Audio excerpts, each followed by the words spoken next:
اللهم صل على سيدنا محمد وأسهل الظالمين بظالمين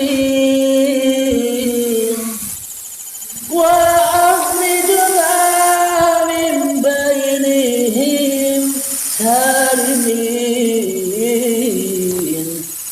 وعلى آله وصحبه أجمعين.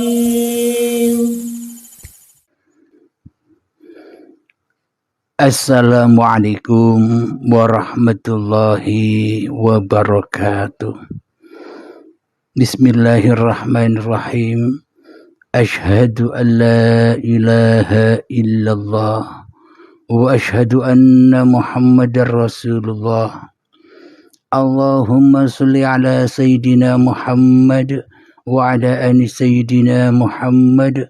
Rabbis rahli sadri wa yassirli amri wahlul 'uqdatam min lisani yafqahu qawli. Amin. Bismillahirrahmanirrahim. Salam hormatku, salam ta'zimku selalu buat para sahabat-sahabatku tercinta, baik yang ada di dalam ataupun yang ada di luar negeri.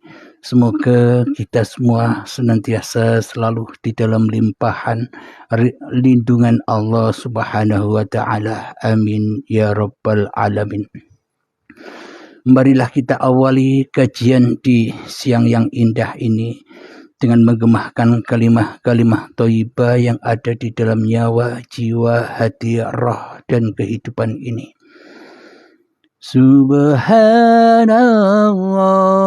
walhamdulillah wa la ilaha illallah wallahu akbar wa la hawla wa la quwwata illa billahil aliyil azim. Sadaqallahul azim. Kajian di siang ini tentang mengenal Allah, mengenal Tuhan, mengenal Sang Pencipta. Alhamdulillahirabbil alamin. Bila kita kaji untuk mengenal Sang Pencipta ini dari bawah, bila kita mengkaji untuk mengenal Allah ini dari hawa nafsu setiap diri manusia, maka banyak perbedaan-perbedaannya, banyak dalil-dalil yang dikupasnya. Akan tetapi kali ini akan kami bawakan dari atas, dari langit, agar ketemu tunggal segala apa yang menjadikan perbedaan-perbedaan itu. Alhamdulillahirabbil alamin, karena memeluk suatu agama itu wajib atau harus mengenal Tuhan siapa yang ada di dalam agama itu. Awaluddin ma'rifatullah, awal suatu agama adalah mengenal Allah. Maknanya agama apapun Anda, baik itu Islam, Nasrani, Yahudi, Majusi, dan agama apapun Anda, wajib Anda mengenal dulu siapa yang menciptakan diri kita, siapa yang menciptakan kita.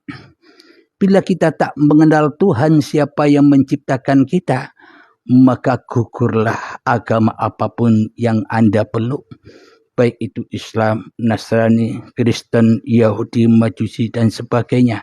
Tanpa kita mengenal Tuhan, ya tidak dikatakan agama. Karena agamanya agama yang roboh, agama yang gugur. Kenapa? Karena tak ada Tuhan di dalam agama-agama yang kita peluk selama ini. Yang ada hanyalah kepribadian-kepribadian diri kita sendiri yang merasa benar apa yang sudah kita peluk. Inilah perbedaan-perbedaan itu. Bila kita kaji tentang Tuhan, tentang Sang Pencipta, bila dari bawah banyak perbedaan-perbedaan, banyak perdebatan-perdebatan. Alhamdulillahirabbil alamin. Kali ini kita bawakan, kita langsung dari Allah, dari atas menuju ke makhluknya, dari Sang Pencipta menuju yang diciptakannya, dari Sang Khalik menuju Sang makhluk. Alhamdulillahirabbil alamin. Tentunya untuk mengenal Allah itu ya kita wajib tahu diri kita dahulu. Man arafa nafsahu, barang siapa tahu dirinya. Maknanya yang dimaksud barang siapa tahu dirinya itu yang bagaimana? Maknanya adalah barang siapa yang tahu diri sejati manusianya. Diri sejati itu yang mana? Diri sejati itu asal usul diri manusianya. Maka faqad arafa rabbahu, maka ia benar-benar akan mengenal Tuhannya. Jadi untuk man arafa nafsahu, untuk mengenal diri itu kita wajib kembali kepada hikayat atau riwayat sejarah diri kita masing-masing. Saya umur 50 tahun contohnya. Dulu 50 tahun sejak saya dilahirkan itu saya ada di mana? Ketika saya dilahirkan sebagai bayi, kullu mauludin yuladu 'alal fitrah, yakni mendapatkan label bayi yang suci, bersih atau fitrah. Suci, bersih dan fitrah. Apa yang dimaksud? Suci, bersih dan fitrah dari keberadaan, dari kewujudan diri manusia kita sendiri. Karena saat bayi dilahirkan, manusianya tidak ada, manusianya gaib. Yang ada hanyalah Tuhan yang menghidupi bayi itu. Seumpama kita waktu dilahirkan tahu kapan kita dilahirkan, tentunya pantaslah kita mengaku-ngaku bahwa hidup dan badan ini milik kita. Bahkan bila kita tahu saat kita di tanah dulu, saat kita menjadi gumpalan darah, gumpalan daging, menjadi janin, sampai bayi kita tahu sejarahnya, kita tidak lupa untuk mengingatnya. Pantaslah bila kita akui bahwa hidup dan badan ini milikku. Akan tetapi saat jadi bayi, bahkan saat masih menjadi segumpal tanah, sampai jadi bayi, kita diperjalankan oleh Allah, dipelihara oleh Allah, dicukupi oleh Allah, dimakan minumi oleh Allah, dikasih sayangi oleh Allah. Itu semua di dalam keadaan malam, di dalam keadaan gelap. Malam dan gelap apanya? Malam dan gelap pengakuan diri manusia kita yang seperti sekarang ini. Waktu gelap, waktu diperjalankan, waktu diisrokan, kita tidak tahu apa-apa. Ujuk-ujuk tiba-tiba kita ngaku-ngaku, oh ini hidupku, oh ini badanku, otomatis semuanya diaku-akui bahwa ini kepunyaanku. Kenapa itu semua terjadi? Karena kita selama ini, termasuk saya, tidak tahu diri. Maknanya tidak tahu diri, siapa diri ini. Yang kita kenal selama ini kan diri hawa nafsu kita sendiri. Yang kita kenal selama ini kan hanya diri perampok yang merampok hidup dan badannya Tuhan, yang merampok kekuasaan Tuhan, yang merampok pemeliharaan, penjagaan, kecukupan Tuhan. Yang mana semuanya sifat-sifat Tuhan dan sifat 20 sifat wajibnya Tuhan kita rampok sebagai sifat kita. Wujud, kita merasa yang paling wujud daripada Tuhan. Sedangkan Tuhan selama ini kita dudukkan di sifat muhalnya, yakni sifat Adam, tidak ada, gaib. Inilah akidah dan iman manusia, semuanya terbalik. Kenapa kok terbalik? memang sudah kudratullah, sudah sunnatullah. Kullu nafsin dha'iqatul maut. Semua yang bernyawa pasti ketemu dengan kematian. Jadi kematian di sini versi manusia dan versi Allah beda. Kalau kematian versi manusia matinya badan.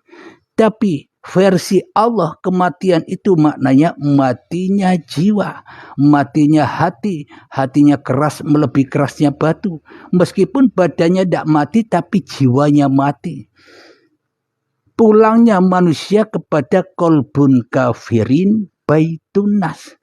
Hatinya orang kafir, yakni ketika di dalam hatinya masih manusia yang wujud, Tuhannya gaib. Karena Baitul Mukminin, kolbun mukminin, Baitullah, kerajaannya Allah, rumahnya Allah sudah dirampas oleh manusianya. Disinilah kita selama ini mati hati kita, dia termasuk saya juga. Jadi tak satu pun manusia tidak mati.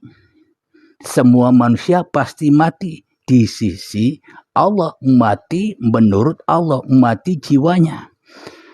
Tak terkecuali Kanjeng Nabi Muhammad. Apa buktinya? Kanjeng Nabi Muhammad pun juga mati hatinya.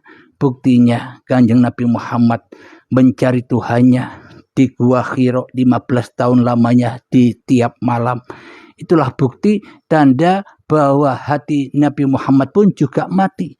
Dengan peristiwa itulah, dengan mujahadah selama 15 tahun di Gua Hira, itulah akhirnya terbuka hijabnya.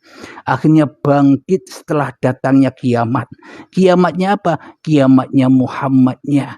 Kiamatnya apa? Kiamat hidup dan badannya. Kiamat langit dan buminya. Dihancurkanlah hidup dan badan atau langit dan buminya manusianya. Dipersembahkan lagi kepada Allah. Inna lillahi wa inna ilaihi raji'un.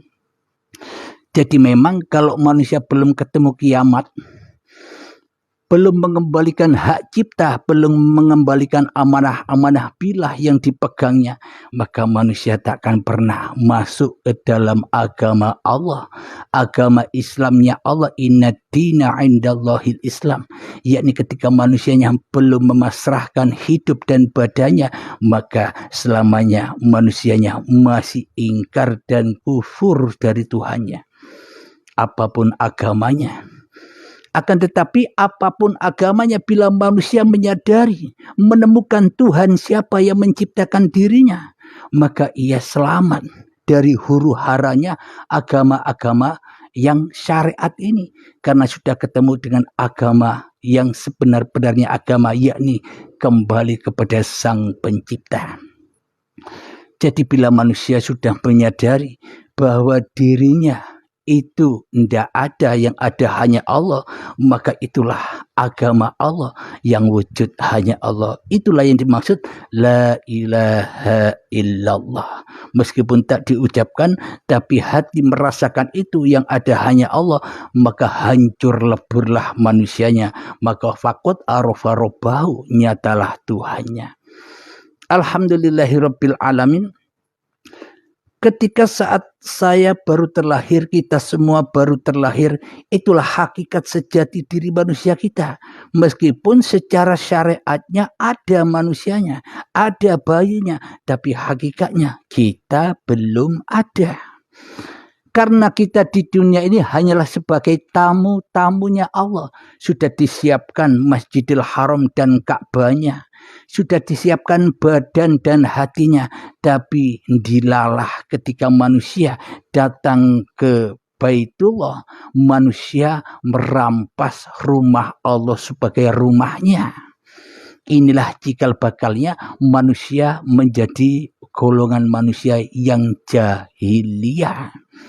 menjahili hidup sebagai hidup manusianya, menjahili badan sebagai badan manusianya, menjahili ibadah sebagai manusianya yang berhak atau yang berkuasa atas ibadah, menjahili sholatnya bahwa manusianya lebih berhak melaksanakan sholat daripada disolatkan oleh Tuhannya. Inilah sifat-sifat jahiliyah saya atau kita semua selama ini yang tanpa kita sadari karena kita belum mengenal Allah. Alhamdulillahirabbil alamin, untuk memberantas kejahiliaan yang ada di dalam diri kita itu bagaimana? Ya bangkitkan kerasulan yang selama ini terpendam, bangkitkan Muhammad yang selama ini dikubur di dalam setiap dada kita. Bagaimanakah caranya membangkitkan Muhammad yang ada di dalam dada kita sehingga bisa menyeruh kepada anggota tubuh, menyeruh kepada semua aktivitas kita agar selalu dan selalu kembali kepada Allah. Maknanya ia belajar ilmu hakikat dan makrifat. Jadi mengenal diri, kaji diri. Dengan mengenal diri dan kaji diri, maka kita tahu bahwa diri kita lah yang selama ini sebenarnya gaib. Yang ada, yang wujud hanya Allah. Bagaimana mungkin yang diciptakan lebih wujud daripada yang menciptakan? Maka sesungguhnya yang menciptakanlah yang lebih wujud daripada yang diciptakan. Karena tanpa sang pencipta, maka tak akan pernah ada yang dicipta.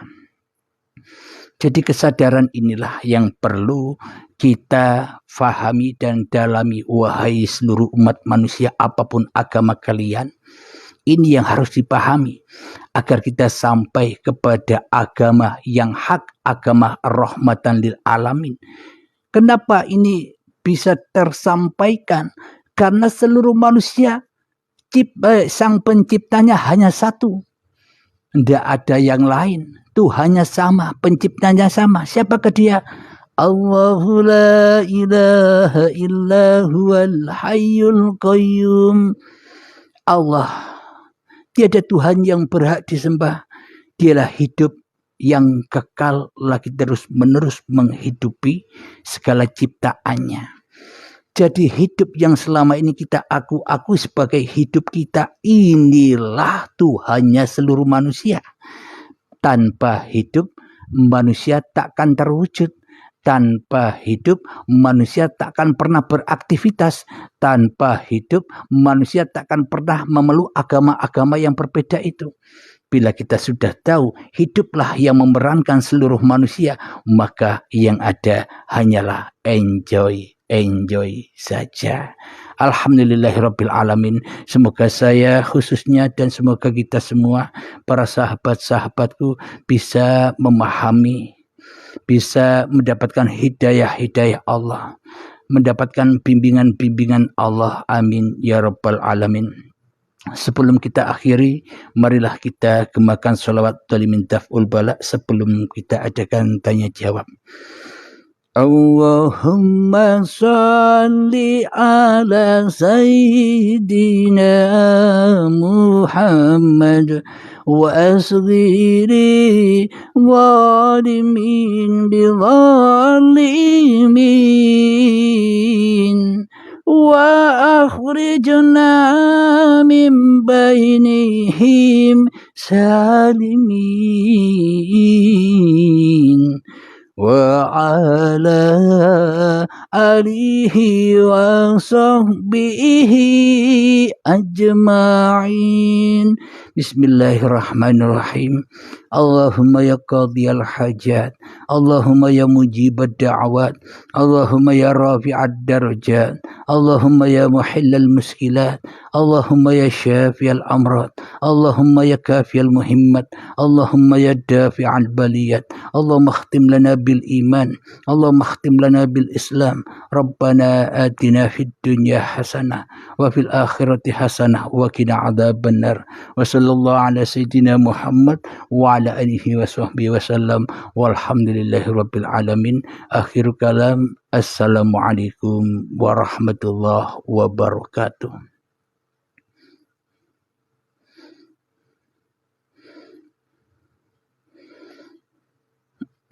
Alhamdulillahirabbil alamin. Kiranya adakah sahabat-sahabat yang mau naik, silahkan.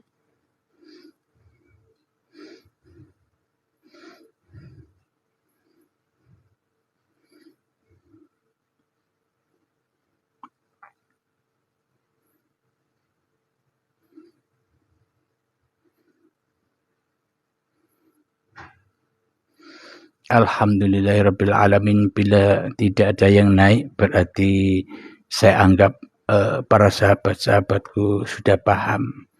Alhamdulillahirabbil alamin. Assalamualaikum warahmatullahi wabarakatuh.